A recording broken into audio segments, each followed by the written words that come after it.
Òscar i soc de la secció sindical de Canal 9. Igual que vosaltres, les empreses públiques estan sent espoliades per la gent del Partit Popular.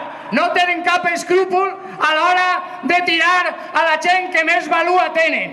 Han realitzat un expedient de regulació d'ocupament per a despatxar a 1.298 persones amb les seues corresponents famílies, sense cap criteri, amb mares fadrines i famílies amb gent discapacitada.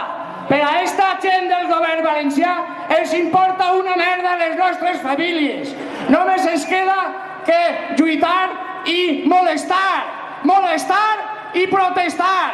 I jo vos dic des de la meva secció humilde que no hem de parar, hem de continuar protestant fins i tot en la tumba.